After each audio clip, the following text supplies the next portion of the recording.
Good morning student. आज हम आप सभी के लिए 20 क्वेश्चन लेके आए हैं जो कि आपके साइंस में बायोलॉजी सेक्शन से लिए गए हैं। तो चलिए इस क्वेश्चन को सॉल्व करेंगे और अपनी तैयारी को हम चेक करेंगे कि कितनी तैयारी हुई है।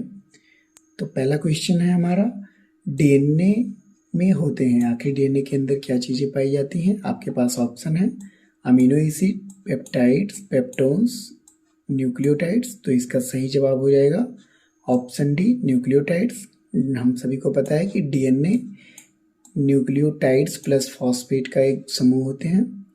अगला क्वेश्चन है आपका, कोशिका में प्रोटीन संश्लेषण का स्थान क्या है। कोशिका में जो प्रोटीन का फॉर्मेशन होता है वो कहाँ पर होता है। ऑप्शन है माइटोकॉन्ड्रिया, केंद्रक, राइबोसोम, केंद्रिकाएं। तो इसका सही जवाब होगा ऑप्शन सी, राइबोसोम। हम सब जानते हैं कि राइबोसोम ही प्रोटीन सिंथेसिस का काम करता है। अगला क्वेश्चन है, निम्नलिखित में से किसमें वास्तविक केंद्रक नहीं पाया जाता है। ये जो ऑप्शन दिए गए हैं 4, इसमें किसमें न्यूक्लियस का स्ट्रक्चर वेल डेवलप नहीं पाया जाता है। तो इसका सही जवाब होगा ऑप्शन डी, जीवाणु, बैक्टीरिया। बैक्टीरिया के अंदर जो न्यूक्लियस है वो नहीं पाया जाता है, उसे हम न्यूक्लियाइड बोलते हैं। तो इसका सही जवाब होगा ऑप्शन डी। नेक्स्ट क्वेश्चन, सबसे लंबी कोशिकाएं हैं यानी कि लॉन्गेस्ट सेल कौन सी होती हैं। आपके पास ऑप्शन है तंत्रिका कोशिका, पेशी कोशिका, अस्थि कोशिका, डेंड्रॉइड्स। इसका सही जवाब हो जाएगा तंत्रिका कोशिका, ऑप्शन ए, न्यूरॉन सेल। ये जो होते हैं ये सबसे लॉन्गेस्ट सेल होते हैं।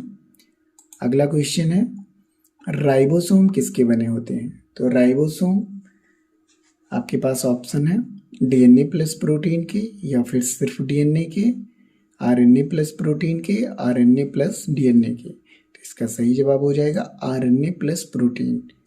ये जो राइबोसोम होते हैं ये प्रोटीन और आरएनए के बने होते हैं। तो इसका सही जवाब हो जाएगा ऑप्शन सी। अगला क्वेश्चन है, सेल शब्द किसने दिया था। जो सेल टर्म्स है ये किसके द्वारा दिया गया था। तो रॉबर्ट हुक ने ही डिस्कवरी भी की थी और ये सेल टर्म रॉबर्ट हुक ने ही दिया था। इन्होंने सेलुलर वर्ड से लिया था। तो अगला क्वेश्चन है, लाइसोसोम आत्महत्या का थैला है क्योंकि उसमें है। लाइसोसोम को हम सुसाइड बॉम्ब भी कहते हैं। क्यों, आखिर ऐसी क्या चीज़ पाई जाती है उसके अंदर। तो इसका सही जवाब हो जाएगा ऑप्शन ए, हाइड्रोलाइटिक एंजाइम यानी कि जल अपघटक एंजाइम।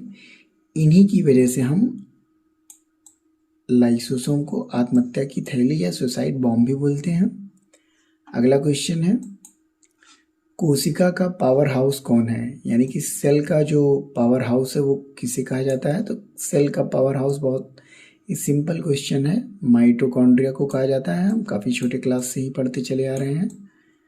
इसका अगला सवाल है, ईस्ट है। ईस्ट क्या है, एक यूकैरियोटिक सेल है या प्रोकैरियोटिक है, एक कोशिका की है या फिर बहुकोशिका की बनी हुई है। तो इसका सही जवाब हो जाएगा ऑप्शन ए, ईस्ट एक प्रोकैरियोटिक सेल है। अगला क्वेश्चन है, सभी कवक सदैव होते हैं। ये जो कवक होते हैं यानी कि फंगस, ये हमेशा क्या होते हैं।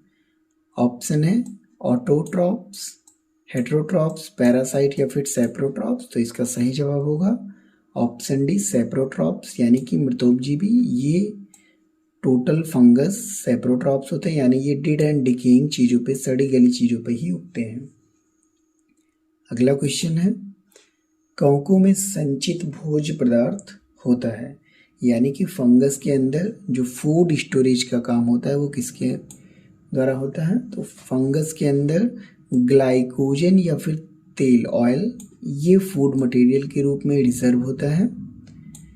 आपका अगला क्वेश्चन है, आरएनए की संरचना में डीएनए उपस्थित थाइमीन के स्थान पर क्या होता है, यानी कि जब हम आरएनए बनाते हैं तो डीएनए में क्या चेंजिंग होती है, डीएनए आरएनए से किस तरह से अलग होता है। तो इसका सही जवाब होगा डीएनए में थाइमीन होता है जबकि आरएनए में यूरेसिल आ जाता है थाइमीन की जगह पर। तो थाइमीन की जगह यूरेसिल ले लेता है, ये प्रोसेस आरएनए में होती है। अगला क्वेश्चन है, निम्नलिखित में से कौन सबसे छोटा जीव है, यानी कि स्मॉलेस्ट एनिमल की बात की जा रही है। ऑप्शन है वायरस, बैक्टीरिया, ईस्ट, माइकोप्लाज्मा। तो सही जवाब हो जाएगा आपका माइकोप्लाज्मा, माइकोप्लाज्मा एक सबसे स्मॉलेस्ट जीव है, इसी को हम पीपीएलओ बोलते हैं।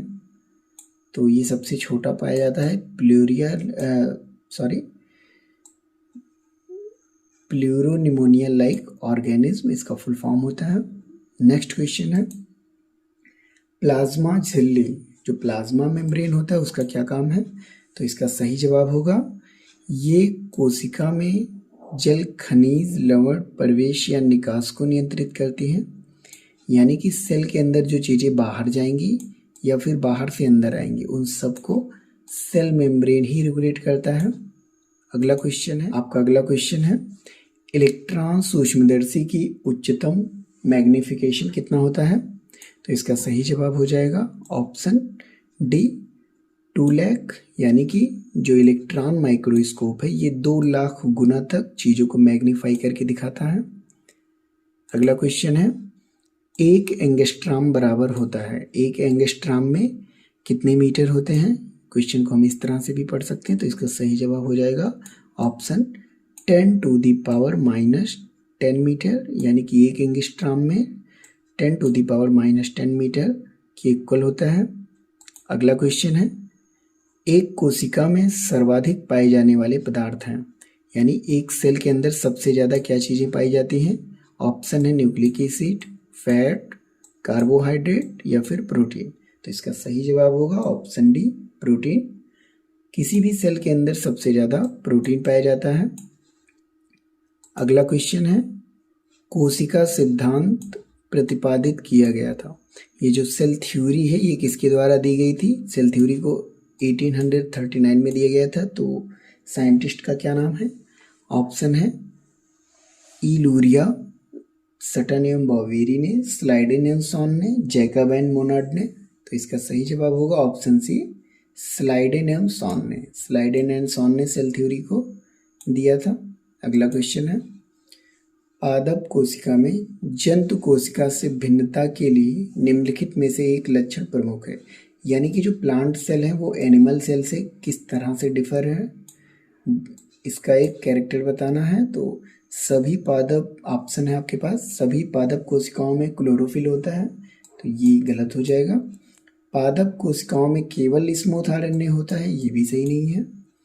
पादप कोशिकाओं में कोशिका भित्ति सेलुलोज की बनी होती है, ये आपका ऑप्शन सही है। पादप कोशिकाएं विशिष्ट नहीं होती हैं, ये भी ऑप्शन गलत है। इसका मतलब ऑप्शन सी सही हो जाएगा। पादप कोशिकाओं में जो सेल वॉल होती है ये सेलुलोज की बनी होती है। ये एक बहुत बड़ा डिफरेंस है जो कि एनिमल सेल को प्लांट सेल से अलग करता है। अगला क्वेश्चन है आपका यदि कोशिका के राइबोसोम नष्ट कर दिए जाए तो, यानी कि अगर हम किसी भी सेल के अंदर से राइबोसोम को निकाल दें या टोटल राइबोसोम को डिस्ट्रॉय कर दें तो क्या चीज़ें होंगी? ऑप्शन है प्रकाश संश्लेषण नहीं होगा, नहीं बिल्कुल नहीं, क्योंकि ये क्लोरोफिल से रिलेटेड होता है। श्वसन नहीं होगा, ये भी गलत है क्योंकि माइटोकॉन्ड्रिया से रिलेटेड है। वसा संचय नहीं होगा, ये भी गलत है।